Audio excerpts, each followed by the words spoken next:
Hello, dear soul, and welcome to the Lightbearer's Library. In today's journal entry, I want to talk about how our speech can be harmful to both ourselves and to others. How I've been thinking about this is that in the Eastern philosophy, there is a concept, it comes from India, called Ahimsa. And Ahimsa means non-violence or non-harm. And we can apply this to, just the basics of, don't hurt someone else physically. But I think that far more damage can be done to, other people with our speech. If you think about your own life, there have been things that people have said in the past, maybe when you were a kid, that have stayed with you your whole life and have shaped how you see yourself. I know as a music teacher, I used to hear a lot from older people, even in their 60s, who had like a music teacher who said, oh, you'll never be good at music. And then they just never did music again. And until they were 60, and then they came and they were like, I actually want to learn how to make music now, and I thought that was wonderful that they got there. But, it was a whole lifetime without engaging in music because of what someone said. And I think in this world, our Western world, there's so much harm and violence in our words that we visit, as you might want to say, visit upon other people. And you can see that in the troll comments and just the combativeness of comments and of communication in our world right now. And that's just becoming more and more intense. And so I think we all need to take responsibility for this situation in our society and look at ourselves, right? Be the change that we wish to see in the world. So look at our own speech. And this can even be our own speech to ourselves. Sometimes, I find I'm the most harmful or violent to myself in the thoughts and the words that I use towards myself. So, being kinder to myself will allow me to help, be kinder to others and be more aware. My husband was reading this book called Eastern Philosophy, The Basics by Victoria S. Harrison. And he got me to read a bit of the conclusion just because he wanted to talk to me about it. So, but I thought this was really fascinating, that explains why there's so much war language in our culture. I'll just have a little bit of a tangent before I get to the book, because I want to share something with you. But just thinking about,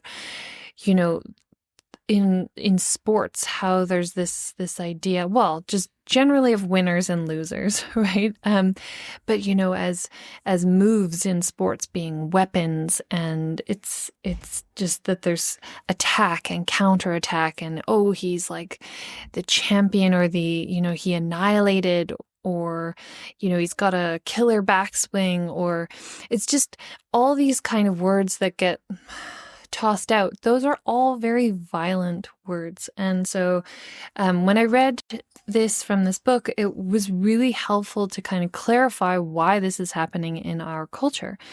So it says in the conclusion of this book here that she's talking about this George Lakoff and Mark Johnson, and how they've introduced the idea of a conceptual metaphor that in philosophy that organizes whole networks of thought, experience, and activity. And when they were talking about Western thought in general, they're seeing Western thought, and one of the metaphors that can help explain the Western thought is argument as war. So this is what they had to say about the way that this metaphor is used. They say, it is important to see that we don't just talk about arguments in terms of war. We can actually win or lose arguments. We see the person we are arguing with as an opponent. We attack his positions. We defend our own. We gain and lose ground. We plan and use strategies. If we find a position indefensible, we can abandon it and take a new line of attack. Many of the things we do in arguing are particularly structured by the concept of war. Though there is no physical battle, there is a verbal battle, and the structure of an argument, attack, defense, counterattack, etc., reflects this. It is in this sense that the argument is war metaphor is one that we live by in this Western culture. It structures the actions we perform in arguing.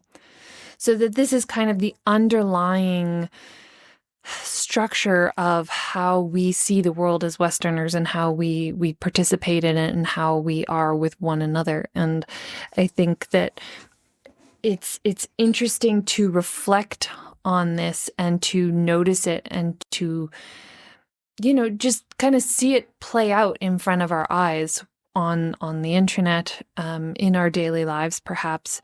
And I think the harm that it does to us, like I was reflecting on, yes, our words are harmful to others, but when we are saying those words that harm others, or when we're participating in a conversation wanting to win or lose, there's always that sense of underlying anxiety within us of like needing to win, quote unquote, the argument or the battle. And I think this leads to a lot of our anxiety and even our anxiety of not wanting to even comment anymore, right? People don't want to be attacked for something that they're just saying, in a comment that they leave on a nice video, and they're like, oh, and then somebody comes upon them and attacks them. And that's just not right. It's just not right. And I think we're so anxious to be right, because the alternative, if you're not right, then you're wrong. And if you're wrong, then what happens? Well, in today's world, you're quote unquote canceled or whatever. I guess that's kind of the worst case scenario. You're canceled. And then what happens when you're canceled? It's kind of like you maybe don't exist, and then you're a failure, and that's the end of your life, basically, as we see it in Western culture a little bit. It's like to be successful is to be right and to be rich and to be, whatever, right? So I think we all just need to take a moment and look at where this exists within ourselves and think about the relationships that we have with our family members, with our coworkers, and anyone else that we have. But this need to be right is a Western way of thinking and being, and it's not the only way of thinking and being. There is another different way, and I think this is why I find personality type theory and models so interesting. And I'm specifically talking about Jungian cognitive functions and MBTI, so helpful because it really tells us that we each have a unique perspective. And that kind of splits it into 16 different types of like, there are 16 different perspectives and we can all slot into one of those. But each of us as a unique individual human being, if you think we're born as a type, right? They call that sort of our nature. It's like we were all nurtured in a different way. So we are unique as ourselves. There has never been someone like you, like me, in all of history, and there will never be another one, because it's like there's a uniqueness about our perspective. And when you think about perspectives, how can one perspective be right and one be wrong?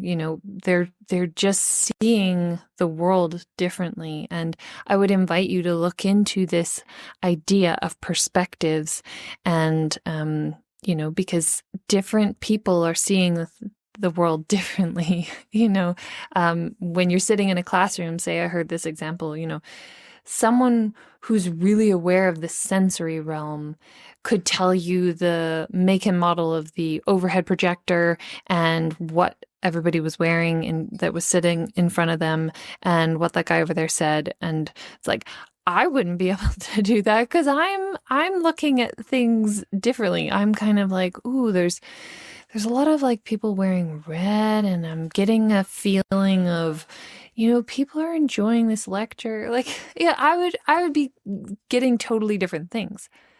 Does that mean I'm having a wrong perspective and he's having a right perspective? It's like, no, they're just different perspectives. So there's a different way of doing this, of having conversation, of not having argument as war, but of exploring together, being curious and interested in how another person could see the world so differently from us.